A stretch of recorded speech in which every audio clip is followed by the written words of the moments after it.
Donald Trump acaba de anunciar que buques estadounidenses comenzarán pronto a escoltar embarcaciones en el estrecho de Hormuz en respuesta a los ataques atribuidos a Irán, que está bloqueando esta estratégica vía marítima. Washington ya ha iniciado el despliegue de un contingente adicional de infantería de marina y barcos para reforzar la zona. Con esto comenzamos. Los saluda Silvia Cabrera en Berlín. Titulares. El presidente de Estados Unidos, Donald Trump, asegura que las Fuerzas Armadas estadounidenses ejecutaron uno de los bombardeos más poderosos de la historia de Oriente Medio, aniquilando por completo todos los objetivos militares en la isla iraní de Kark. Además de enfrentarse a Irán, Israel también combate contra la milicia de Hezbollah en Líbano, donde se han registrado ya más de 1.000 ataques. El líder del grupo chií libanés asegura que sus combatientes están preparados para hacer frente a Israel. Y el presidente cubano Miguel Díaz-Canel confirmó por primera vez que su país mantiene conversaciones con Estados Unidos, mientras Washington bloquea el envío de petróleo a la isla. Un giro que pone a prueba la cohesión de la cúpula comunista y sus aliados.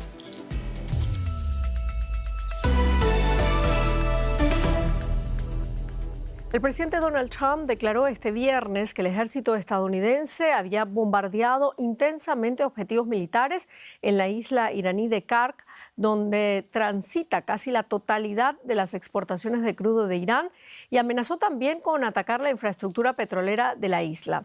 El Comando Central de Estados Unidos ejecutó uno de los bombardeos más poderosos de la historia de Oriente Medio y arrasó por completo todos los objetivos militares en la joya de la corona de Irán, la isla de Kark. Así lo afirmó Donald Trump en redes sociales. Sus declaraciones coinciden con la orden del ejército estadounidense de desplegar 2.500 infantes de marina y un buque de asalto anfibio en Oriente Medio, un despliegue que parece responder a su intención de escoltar petroleros si fuera necesario, instando a los mercantes a que sean valientes y crucen el estrecho de Hormuz.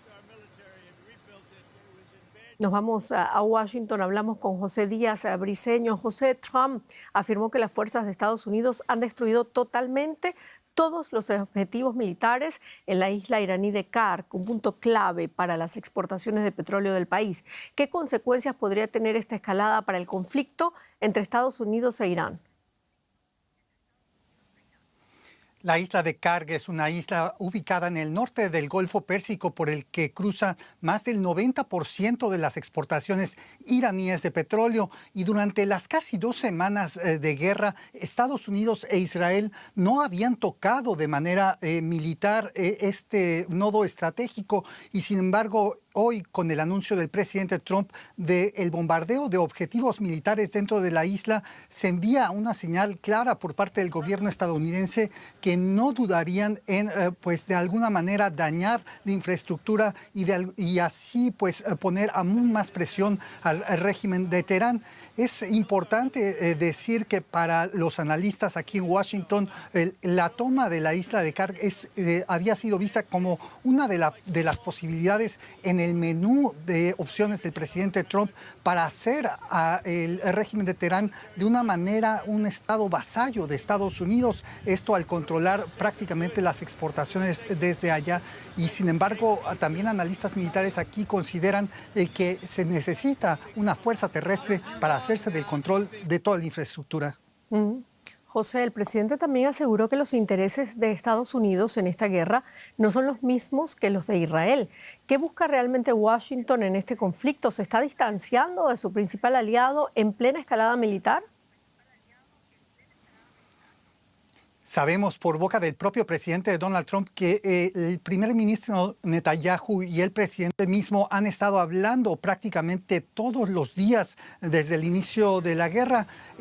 Obviamente el propio Pentágono se ha desmarcado en días pasados de algunos de los bombardeos que ha lanzado Israel en particular contra centros de abastecimiento de combustible cerca de Teherán y que provocaron una lluvia tóxica, algo que de acuerdo con diplomáticos aquí en Washington había sido un reclamo que había hecho Estados Unidos a Israel por haberlo hecho. Y sin embargo aquí también se cree que los objetivos son divergentes, porque si bien el primer ministro Netanyahu quiere el fin de la República Islámica, el propio presidente Trump cree que la guerra está ya a punto de terminar. Así es que si se ven más diferencias en el futuro cercano, no sería de ninguna manera sorpresivo. El enviado especial Steve Witkoff está viajando a Israel la próxima semana y quizá para coordinar exactamente las estrategias próximas. Muchísimas gracias, José Díaz Briceño, desde Washington. Analizamos ahora esta noticia con el periodista Philippe Krauter. Se encuentra en Diva, en Emiratos Árabes Unidos, con vista a la entrada al estrecho de Hormuz. Philly, estás precisamente allí en el estrecho de Hormuz, por donde pasa aproximadamente el 20% del petróleo mundial. ¿Se observa actividad de petroleros en estos momentos o el paso está bloqueado completamente, como dice Irán?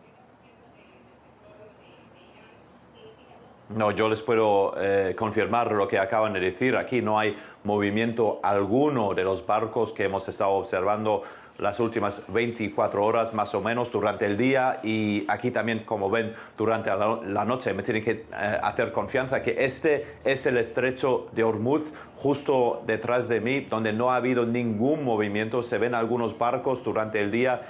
En el horizonte son barcos petroleros, pero también otros barcos, y luego un poquito más lejos se ven docenas de buques más, todos esperando para entrar por el estrecho de Hormuz y para luego entrar en el Golfo Pérsico. Y ahí mismo, en el Golfo Pérsico, es ahí donde hay cientos más de buques que están esperando para salir con petróleo a bordo o gas natural para luego poder ofrecerlo, venderlo, claro, al mercado mundial. Ahora mismo todo está bloqueado, es un cierre, no es un cierre militar de la parte de Irán, porque minas parece que todavía no hay aquí en el estrecho de Hormuz, pero sí hay amenazas de la parte de Irán de más ataques a buques, incluso petroleros, si intentan cruzar por ese estrecho de Hormuz, que está casi totalmente bloqueado ahora mismo.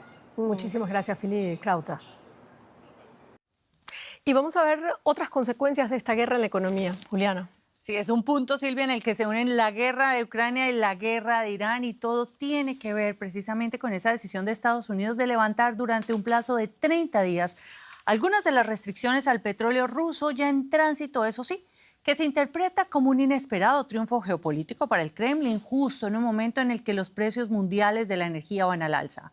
El alivio anunciado busca contener el shock energético mundial generado tras los ataques de Estados Unidos e Israel contra Irán, que han llegado a disparar el crudo por encima de los $100 por barril.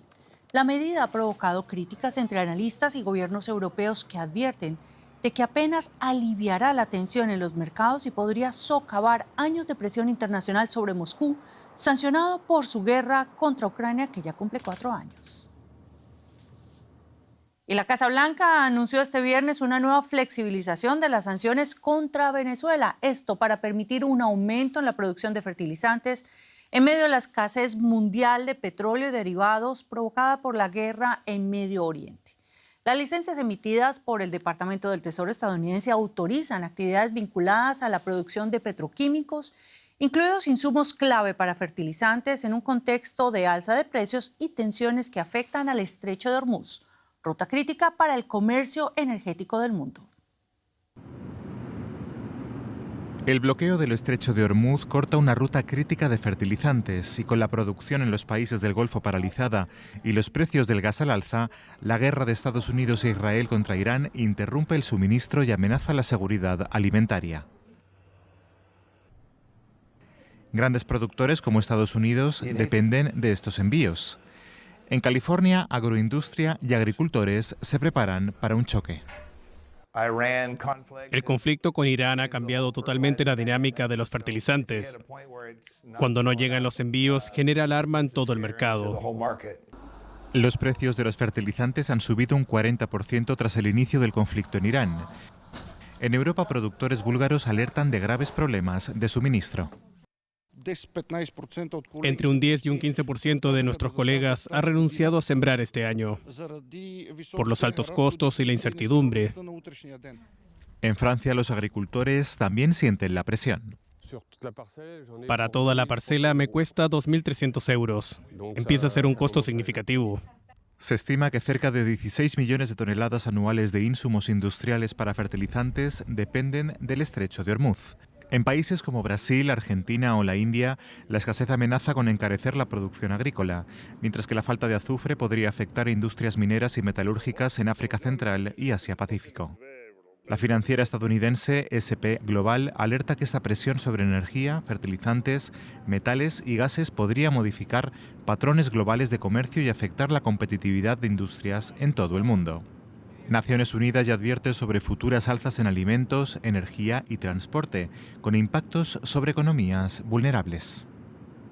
Bueno, y la guerra en Irán va mucho más allá de ese país y se extiende por todo el Golfo, pero Silvia, así es, Juliana, se están reportando ya explosiones en Doha, la capital catarí. Autoridades declararon que interceptaron misiles y ordenaron la evacuación preventiva de zonas clave en la capital para garantizar la seguridad pública. No han confirmado si se trata de un ataque iraní. Estas imágenes que vamos a ver son de la localidad de Shoham, cerca a Tel Aviv. Medios estatales iraníes reportaron el lanzamiento de una nueva andanada de misiles hacia Israel. Casi al mismo tiempo, el ejército israelí declaró que había identificado misiles disparados desde Irán. Teherán ha continuado con su campaña aérea de represalia contra Israel y los estados del Golfo Pérsico tras el comienzo de la guerra a finales de febrero. Y tras 2 semanas de guerra, las fuerzas israelíes están luchando en 2 frentes. Mientras atacan objetivos en todo Irán, junto con su aliado Estados Unidos, libran una guerra contra Hezbollah, el grupo respaldado por Irán en el Líbano. El Ministerio de Salud libanés informó hace unos minutos que un ataque israelí contra un centro de salud dejó 12 muertos. Medios de ese país también reportan que varios proyectiles israelíes impactaron en una base de las fuerzas de paz de la Unión o de Naciones Unidas, Mientras, el líder de Hezbollah, Naim Qassem, aseguró este viernes que sus filas están preparadas para enfrentar un potencial ataque israelí en el sur del Líbano y defendió que están luchando para defender a su país. Nos hemos preparado para una larga confrontación y, si Dios quiere, habrá combatientes en el campo de batalla. Las amenazas del enemigo no nos asustan. El enemigo verá nuestra fuerza. Y desde que comenzaron los bombardeos de Estados Unidos e Israel contra territorio iraní, el gobierno de Argentina, alineado con ambas potencias, ha reforzado la seguridad en las fronteras, los aeropuertos, las centrales nucleares y las instituciones de la mayor comunidad judía de Latinoamérica, que sufrió atentados terroristas en la década del 90. Mayor seguridad en el barrio del Once, en Buenos Aires, y en otras zonas sensibles por la guerra de Israel y Estados Unidos contra Irán. El gobierno de Javier Milei es aliado de Donald Trump y Benjamín Netanyahu y ha declarado enemigo a Irán. Además, altos funcionarios iraníes están acusados por el atentado que mató a 85 personas en 1994 en la Asociación Mutual Israelita Argentina AMIA, situada en el Once. Pero no todos sienten miedo. Hay que ver el gobierno que estaba en ese momento y el que está ahora. Hoy el gobierno demuestra apoyo con todas las religiones, con todos, demuestra que hay más paz y nos transmite más tranquilidad. No tengo temor, o sea, no les tengo miedo a lo que puedan hacer. No les doy ese lugar. Mis hijos van a un colegio judío, de haber 4 o 5 chicos que lo conozco toda la vida en las esquinas cuidando, ahora hay 2 patrulleros de policía de explosivos, policía especial o de... por ahí serán como un SWAT que no me acuerdo el nombre, y eso la verdad que me choca un poco. En 1992, otro ataque destruyó la embajada de Israel en Buenos Aires y mató a 22 personas. Ahora, Irán amenaza las embajadas israelíes de todo el mundo. La de Argentina se resguarda. Algunas medidas de seguridad que se aumentaron, la presencia del terrorismo islámico, terrorismo internacional en Argentina está y estuvo en el pasado. En el momento no tenemos ninguna indicación de algo concreto. El profesor Ignacio Lavaki analiza el riesgo actual, distinto a la década del 90, cuando el entonces presidente argentino de origen sirio, Carlos Menem, se alineó con Estados Unidos en la Guerra del Golfo. Si uno está muy alineado a Estados Unidos e Israel, podría suponer que de haber una eventual represalia, si eso lo combina uno con tener la comunidad judía más grande de América Latina, lo convierte en el blanco. La comunidad judía argentina, la séptima mayor del mundo, declara sufrir 50% más de agresiones desde 2023 tras el ataque de Hamás y la posterior ofensiva de Israel en Gaza. Cada vez más hay lesiones físicas. Un chico que llevaba kipá, un jovencito, fue agredido en una estación, lo escupieron, le arrancaron la kipá, se la tiraron al piso y le empezaron a gritar insultos, genocida, bueno, todo vinculado al tema Medio Oriente. En el Centro Simón Wiesenthal creen que el antisemitismo estaba latente, pero acallado desde el Holocausto, hasta que volvió a manifestarse desde 2023 y puede crecer con la guerra de Irán. Existe un riesgo, hay que tener cuidado, hay que trabajar con las autoridades y hay que inmediatamente ponernos a desconstruir estos discursos que están circulando y evitar la escalada. Porque ya sabemos, habiendo estudiado otros periodos de la historia, qué es lo que sucede cuando esto circula así. Argentina no solo refuerza el patrullaje en sinagogas, colegios o clubes judíos, que desde los 90 tienen pilotos para evitar atentados, también en fronteras, centrales nucleares y aeropuertos.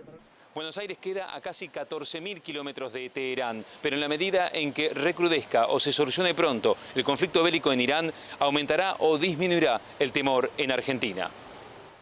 Y seguimos en América Latina. El presidente de Cuba, Miguel Díaz-Canel, confirmó en cadena nacional que mantienen conversaciones con representantes del gobierno de Estados Unidos para solucionar las diferencias bilaterales entre ambos países. Díaz-Canel también anunció que van a liberar a 51 presos políticos, de los cuales ya se han liberado a 2, según la ONG Prisoners Defenders. Asimismo, informó que la isla recibirá agentes del FBI para investigar el incidente de una lancha cargada de armamento procedente de Estados Unidos, donde murieron 5 personas. El histórico anuncio llega después de 3 meses sin recibir combustible por un bloqueo petrolero que Washington mantiene desde enero, cuando cortó los suministros del petróleo venezolano a Cuba. Canel indicó cómo espera que sean esas conversaciones. La voluntad de llevar a cabo este proceso sobre bases de igualdad y respeto a los sistemas políticos de ambos estados, a la soberanía y la autodeterminación de nuestros gobiernos. Y esto se ha planteado tomando en cuenta un sentido de reciprocidad. Bueno, y aunque aún es una incógnita qué clase de temas están abordando La Habana y Washington, los primeros pasos de un posible deshielo parecen haber comenzado. Analizamos este tema con el periodista cubano Amir Valle, acá en el estudio. Amir, gracias por estar aquí con nosotros. ¿Por qué el gobierno cubano terminó admitiendo negociaciones con Donald Trump y Marco Rubio después de haberlo negado durante tanto tiempo, durante semanas? Sí, es triste haber visto a todo el aparato propagandístico de Cuba concentrado en negar esas conversaciones y ahora de pronto que salga la cúpula diciendo que sí estaban haciendo conversaciones. Lo más importante, Silvia, yo creo que es parte, el secretismo ha sido siempre parte vamos a decir, del alma de este régimen. Por un lado, obviamente estaban esperando la reacción de apoyo de sus socios, China y Rusia, que no se han manifestado, no ha aparecido. También estaban esperando la reacción internacional ante esa crisis humanitaria que está abocada a la isla, y la reacción ha sido muy curiosa porque han criticado a Donald Trump, pero también han criticado la responsabilidad del gobierno. Es decir, han hecho un equilibrio bastante grande. Y por otro lado, lamentablemente, aunque ellos no lo quieran reconocer, está el hecho de que la población ha dicho que confía más en cualquier solución que llegue desde Estados Unidos que en la solución que el propio gobierno le va a dar.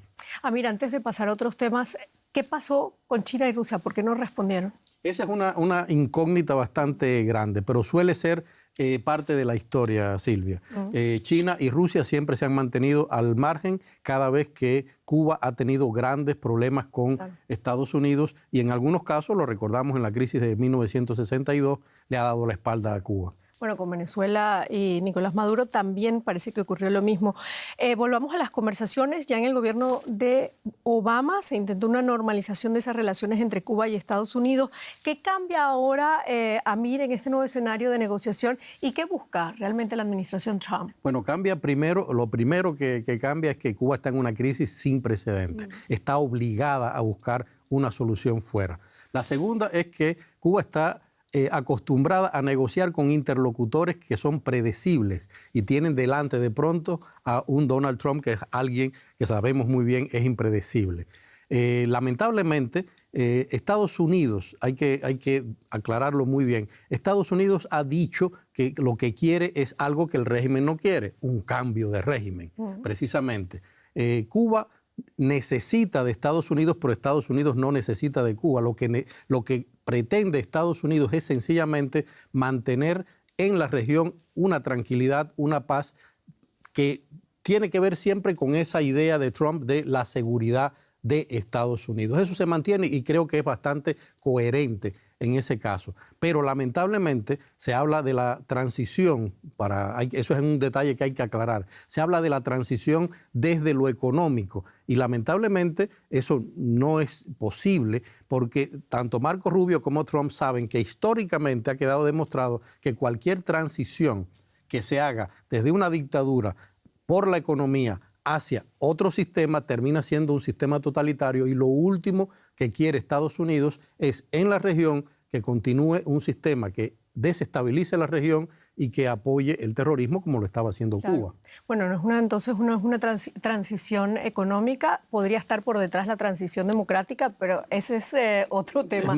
¿Está la oposición cubana en todo caso y el pueblo cubano preparado para un cambio político allí en Cuba? Mira, el pueblo no está preparado, Silvia, porque ha perdido todo su poder cívico, es decir, no sabe que tiene derecho, está durante casi 70 años, ha estado dependiendo del Estado, es decir, ni siquiera es capaz de entender qué cosa es la democracia y qué valores significa. La oposición, por su parte, ha ocupado mucho tiempo en explicarle al mundo que en Cuba hay una dictadura y ha perdido una oportunidad de oro de encauzar ese descontento social, con lo cual eso ha revertido negativamente en su credibilidad dentro de la isla. Claro. Yo confío mucho, Silvia, lo tengo que decir, en una nueva generación de muy jóvenes cubanos que están ahora mismo manifestándose en redes sociales, en actividades políticas, en paradas delante de la universidad contra el gobierno y porque han descubierto de pronto que existe esa palabra que es derechos y están tratando de exigirle al gobierno que los intenta reprimir, ya los está amenazando con cárcel, algunos ya están en la cárcel, lo están intentando ganar el espacio que lamentablemente el resto de la población ha perdido. Claro, y no lo ha podido encontrar. Muchísimas gracias, Amir Valle, por este análisis de Cuba tan acertado. Y el presidente de Colombia, Gustavo Petro, y la presidenta encargada de Venezuela, Delcy Rodríguez, se reunirán el 23 y 24 de abril en Maracaibo, Venezuela, en el marco de la Comisión Binacional de Buena Vecindad, según anunció la mandataria venezolana. El encuentro se celebrará después de que la reunión prevista para hoy entre ambos fuera cancelada. Mientras tanto, una delegación de ministros colombianos ya se encuentra en Caracas para preparar la cita y abordar temas como seguridad fronteriza, comercio y cooperación energética. Aquí, en el puente Atanasio Girardot, uno de los principales corredores fronterizos entre Colombia y Venezuela, incluso habían bloqueado el tráfico para el encuentro entre el presidente colombiano Gustavo Petro y la presidenta interina de Venezuela, Delcy Rodríguez. Pero Caracas canceló el viaje a última hora por razones de seguridad. Y es que este punto hace parte del Catatumbo, una región con enfrentamientos por el control del territorio entre las disidencias de las extintas FARC, la guerrilla del ELN, paramilitares y otros grupos armados ilegales, lo que ha provocado una situación humanitaria compleja. La cancelación de la cita pone en pausa una agenda de asuntos claves en medio de las presiones de Donald Trump a ambos gobiernos, como la lucha contra el narcotráfico, la compra de gas venezolano y el fortalecimiento de las relaciones comerciales. Migrantes venezolanos están a la expectativa. De ambas naciones haya más fluidez en la parte comercial. Y bueno, mira, a quien esté en Miraflores que haga las cosas bien, que no estamos que esté el uno, que esté el otro, sino que las cosas, que haya comercio, que el sueldo rinda, que todas las cosas sean bien excelentes. La inmigración hizo que la economía bajara bastante. Y ahorita si la gente comienza a regresar, comienza a invertirle dinero al país, más movimiento en el sentido de pesos, dólares, de pronto la economía suba. Entre 1990 y 2000, Colombia y Venezuela fueron importantes socios comerciales, pero la crisis venezolana y el deterioro de las relaciones diplomáticas suspendió ese intercambio. Para Caracas, esta cita representaba una oportunidad de proyectar una imagen de normalización diplomática tras años de aislamiento.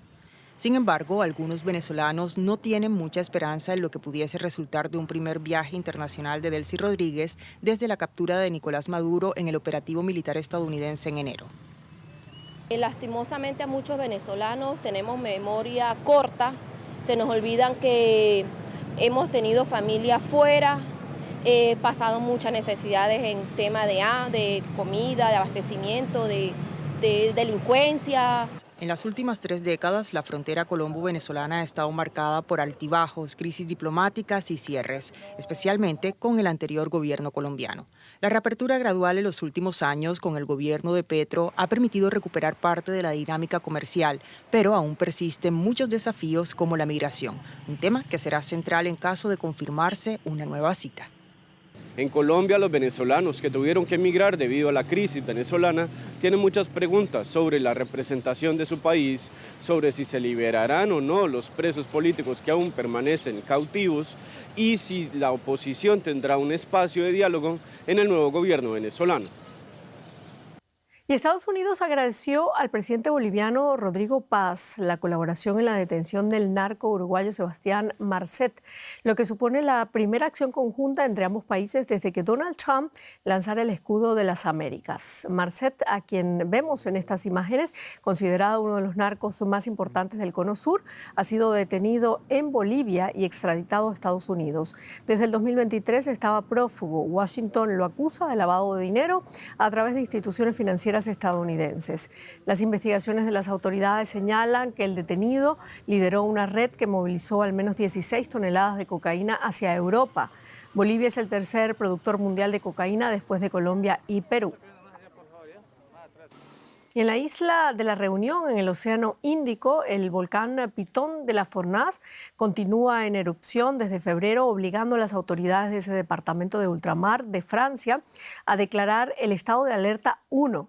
2 flujos de lava brotaron del volcán esta semana. Como vemos en imágenes, la lava cruzó la carretera nacional que une el sur y el este de la isla, un suceso que no había ocurrido desde el 2007. Expertos advierten de un incremento de erupciones en todos los volcanes del mundo en los últimos 20 años. Y con esto terminamos nuestro informativo. Muchísimas gracias por habernos acompañado. Hasta luego.